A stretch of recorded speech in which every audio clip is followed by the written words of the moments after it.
Good morning students. आज ये थोड़ा लगाया गया है माइक ताकि आपको आवाज़ क्लियर सुनाई दे। क्वेश्चन देखिए, क्वेश्चन हम एक क्वेश्चन करें जो हमने कल बताया था application of set, application of set. तो उसमें हमने कुछ फॉर्मूला कल लिखा था। हमने ये भी बोला था कि इनको हम लोग इन फॉर्मूलों को हम प्रूव कर सकते हैं वेन डायग्राम से। तो क्वेश्चन भी हम कर सकते हैं वेन डायग्राम से।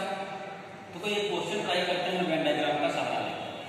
क्वेश्चन हमारे सामने है, a college awarded 48 medals in football, 15 in basketball and 20 in cricket. Okay, मतलब किसी कॉलेज में कुछ हुआ है, स्पोर्ट मीटिंग हुआ है, तो उसमें फुटबॉल में 38 मेडल मिला है, बास्केटबॉल में 15 मिला है और क्रिकेट में 20 मिला है।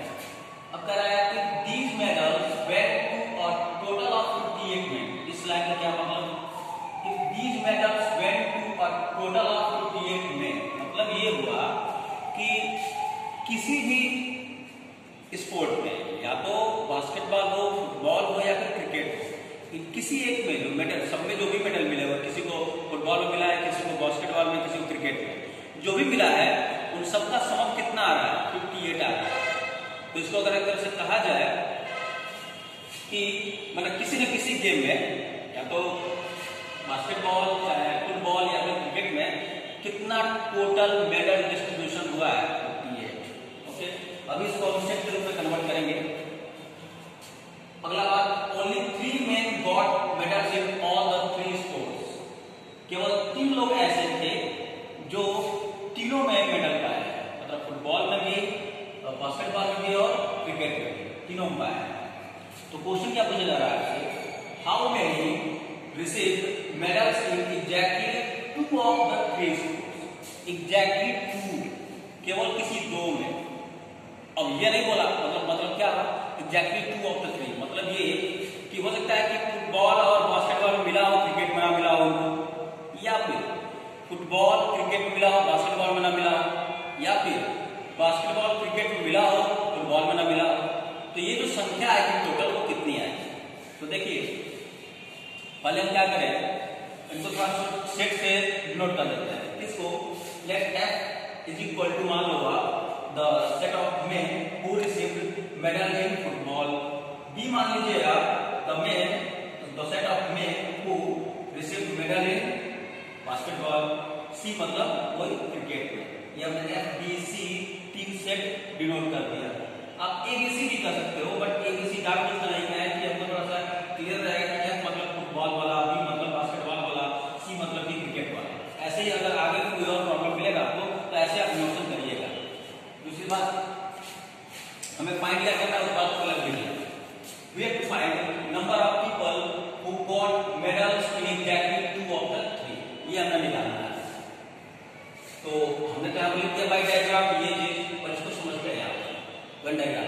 देखिए, हमने वेन डायग्राम में क्या करते हैं, लोग पहले एक रेक्टेंगल बना लिया, 3 सेट बना लिए इस तरह से सर्कल करके, तीनों का इंटरसेक्ट करा लिया, इस तरह से कुछ बन जाएगा। हाँ, 4 सेट, अगर 4 सेट रहेगा तो आप सर्कल बनाकर नहीं कर पाएंगे, आपको सेमी सर्कल वगैरह यूज करना पड़ेगा। 4 5 रहेगा। हमने F ये बना लिया, B बना लिया, C बना लिया। जैसे ही हमने ये बनाया, तो ध्यान से देखिए आप कि ये 3 सर्कल जो इंटरसेक्ट कर रहे हैं आपस में एक दूसरे को, उससे कितने सब रीजन्स जनरेट हुए। तो आप कहोगे एक तो ये A वाला, एक B वाला, एक C वाला, एक 3 जो लिखा है, एक E वाला, D वाला, F वाला। कितना हुआ इन टोटल? गिनो तो 1 2 3 4 5 6 7 सब रीजन में या डिवाइड कर दिया अपने ग्रुप है। इसमें कौन कौन सा रीजन क्या दर्शाता है उसको समझिए। तो देखिए, ये जो रीजन है आपका, ये रीजन, ये जो 3 जिसमें हमने लिखा है, ये कौन सा क्षेत्र है? ये वो क्षेत्र है जिसमें F के एलिमेंट भी बिलोंग कर रहा है, D वाले भी इसमें है, C वाले भी है। इसका मतलब ये हुआ कि तीनों सर्कल्स का इंटरसेक्ट रीजन कौन सा है? ये 3 वाला। तो अगर आपसे कोई कहे कि भाई ऐसे कितने लोग हैं जो तीनों स्पोर्ट्स में सब रीजन में पड़े होंगे तो वो आपको दिखाई देगा यहां पर। ठीक है, अच्छा ये सी का मतलब क्या है, बी का मतलब क्या है, ई का मतलब क्या है, एफ, डी और ए का भी क्या मतलब है। तो देखिए सी मतलब क्या है, वैसे आप इसको लिखिए, आप इसको ऐसे लिखिए, ये क्या कहेंगे आप, ये चीज ये एफ और बी का इंटरसेक्ट रीजन है, एफ और बी का। तो इसका मतलब ये इस रीजन में, ये पूरा जहां मेरा हाथ चल रहा है देखिए, इस पूरे रीजन में वो लोग रखे गए हैं जो फुटबॉल और बास्केटबॉल दोनों में मेडल पाए हैं। क्या कीजिएगा, फुटबॉल और बास्केटबॉल दोनों में मेडल पाए हैं। हमने इसमें ये बिल्कुल कहीं नहीं बोला कि फुटबॉल और बास्केटबॉल में ही केवल मेडल पाए हैं, क्रिकेट में नहीं पाए हैं, ऐसा मैंने नहीं बोला। हमने बस इतना बोला कि फुटबॉल और बास्केटबॉल में मेडल पाने वाले लोग किस रीजन में रखे गए हैं, तो यहां पर रखे गए हैं। बट ये सी कितना देखिए आप, सी को ये रीजन है ये वाला, इसको आप देखकर क्या कहेंगे, ये तो कहेंगे ना कि ये भी आपका फुटबॉल और बास्केटबॉल दोनों में मेडल पाने वाले, लेकिन क्रिकेट में मेडल पाने वाले नहीं। क्रिकेट में मेडल पाने वाले जो है, जो जगह क्रिकेट वाला जो है सेट आपका ये बना हुआ है, तो ये यहाँ आगे कट किया हुआ है। इसका मतलब ये जो सी है वो सी क्या दर्शा रहा है, सी दर्शा रहा है exactly medals got in football and basketball, but not in C, that is not in cricket. Similarly, if you want to know about D, then you will say D is the region where that person will exist who got medal in football and cricket, but not in basketball. Similarly, what about E? Same reason. मतलब आपको निकालना था यहाँ पर exactly 2 of the 3, किसी भी 2 game में, मतलब फुटबॉल में बास्केटबॉल में मिले क्रिकेट में नहीं, या फुटबॉल और क्रिकेट में मिला हो बास्केटबॉल में न मिला हो, या बास्केटबॉल क्रिकेट में मिला हो फुटबॉल में न मिला हो, ये तो निकालना था। मतलब किसको जोड़ लेना है, संख्या सी प्लस संख्या बी प्लस संख्या ई, ये आपको आंसर निकाल लेना है। बी प्लस सी प्लस ई की वैल्यू आपको निकाल लेनी है।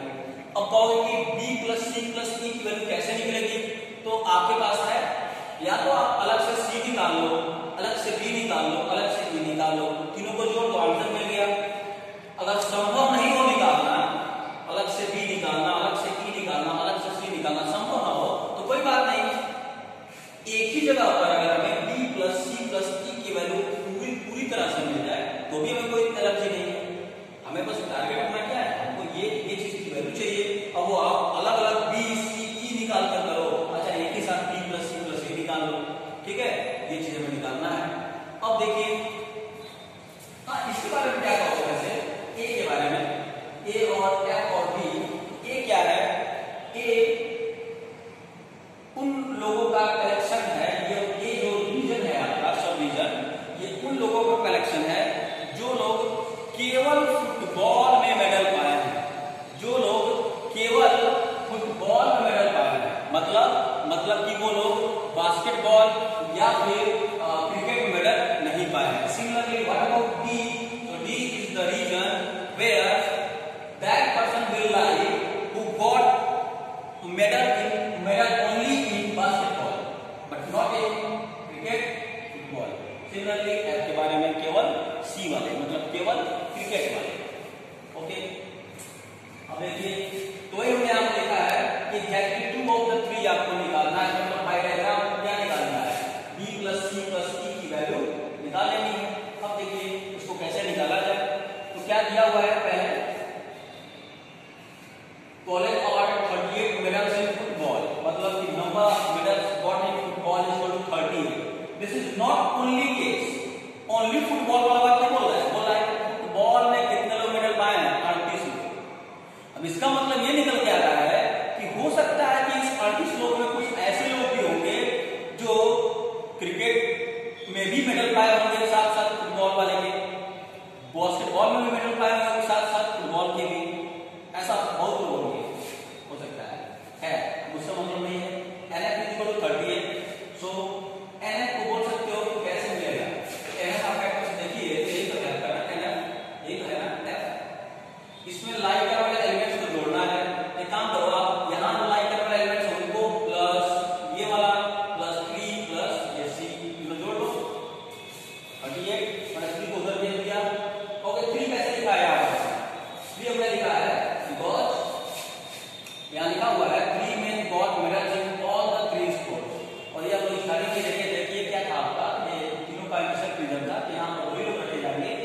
तीनों मेडल पाए हैं, और ये हमने 3 लिखा है। तो यहाँ से अगर 3 को उधर भेज दिया तो a plus b plus c कितना आ गया 25। Equation 1 similarly number of people got medal in basketball that is b, how much 15 दिया हुआ था, that is you can say c plus d plus e plus 3 15। तो यहाँ से हमने क्या किया 3 को उधर भेज दिया तो 12 हो गई, ये निकल गया। Similarly x equal 20 and c मतलब कि b plus e plus f plus 3, b plus f plus e plus 3 तो 20 यहाँ से निकल गया।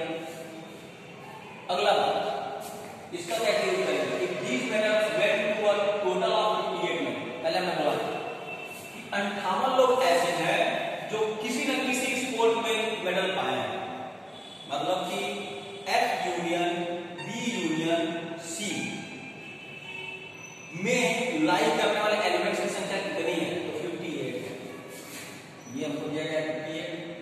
अब एक काम करो आप, F union D union C वाला रीजन कौन सा है, मैं हाथ चला रहा हूं, ये है आपका, ये पूरा ऐसे यहां तक आया, फिर ये इस रीजन में जो लोग पड़े हुए हैं वो या F या तो B या तो C या फिर तीनों में पाने वाले मेडल्स लोग वाले लोग हैं, इन तीनों में पाने वाले मेडल्स वाले लोग हैं, जो कि 58 है संख्या में। तो एक काम करो, B union F union C जो कि ऑलरेडी सब डिवाइडेड है, कितने सब रीजन्स में, 7 सब रीजन्स में डिवाइडेड है, तो उन सारे 7 सब रीजन्स में लाई करने वाले एलिमेंट्स को जोड़ लें तो वो 58 के बराबर आएगा ना, तो कर लेते हैं a plus c plus 3 plus b, लिखा हमने यहाँ पर a plus b plus c plus 3 plus d plus e plus f, d plus e plus f is equal to 58। और यहाँ पर देखो, तुमने सोचा होगा कि यहाँ पर कैसे ब्रैकेट बना लिया है, हमने क्या किया है यहाँ पर, कुछ ज्यादा कुछ खास नहीं किया है, जो हमको निकालना है b plus c plus e निकालना है, तो हमने उसको एक पास कर लिया है, b c और e को एक पास कर लिया, जो बचा है वेरिएबल a b और f को एक पास कर लिया है, 3 को मैंने इधर ले लिया है, तो आ गया 55, इक्वेशन नंबर 4। अब आप क्या करना है, आपको b plus c plus e निकालना है, आपने इक्वेशन 4 निकाल लिया, और कैसे निकाले हैं, तो एक काम कर सकते हो, अगर हम 1 2 और 3 को ऐड करें तो क्या होगा, देखो तो 1 प्लस 2 प्लस 3 करना है, तो कहोगे b प्लस c, यहाँ पर भी c प्लस e है, यहाँ पर b प्लस e, तो अगर दोनों को तीनों को जोड़े, अगर 1 प्लस 2 प्लस 3 को जोड़ेंगे तो हमको b 2 बार मिलेगा, c भी हमको 2 बार मिलेगा और e भी हमको 2 बार मिलेगा, तो 2 times b plus c plus e हमने लिख लिया, प्लस और भी कुछ मिल रहा है, a यहाँ से 1 से प्लस b यहाँ से प्लस f यहाँ से, उसको एक पास कर लिया, is equal to right side calculate कर रहा था, दैट इज 35 प्लस 12 प्लस 17 लिख लिया, क्योंकि ऐड करने पर 64 आ रहा है, इसको हमें डाल देते हैं क्वेश्चन नंबर 5। अब 4 और 5 का यूज करके हम लोग b plus c plus e निकाल सकते हैं, तो होगा कैसे, तो एक काम करो, तुमको निकालना है b plus c plus e, तो एक काम करो 4 से तुम क्या करो, a plus b plus f की ओवरऑल वैल्यू निकालो, कितनी हो जाएगी वो 55 minus b plus c plus e, और इसको आप उठा के पुट कर दो 5 में, उसको उठा के पुट कर दो 5, तो हमने वही किया है यहाँ पर 2 times b plus c plus e plus इतने क्या स्थान पर क्या बोल देंगे 55 minus b plus c plus e, 55 minus b plus c plus e bracket is equal to 64, तो b plus c plus e कितना आ गया 64 माइनस 55 दैट इज 9, मतलब b plus c plus e की वैल्यू कितनी है 9, अरे ये आपका आंसर है, मतलब लास्ट आंसर बोल देगा that is 9 people got exactly 2 of the got medals in exactly 2 of the 3 games. ठीक है, ऐसे ही आप बाकी क्वेश्चंस भी ट्राई करिए, उसमें इसका भी ध्यान रखिएगा कि सब रिजल्ट है वो अपने बारे में क्या कहते हैं, उसका ध्यान रखिएगा। बाकी आपको ऐसे नहीं दिक्कत करना है, थोड़ा क्वेश्चन में देखिएगा, एग्जाम्पल वगैरह आपको क्लियर हो जाएगा कि हाँ हम क्या बोल रहे हैं और आपको क्या करना है। ठीक है, ओके, थैंक यू।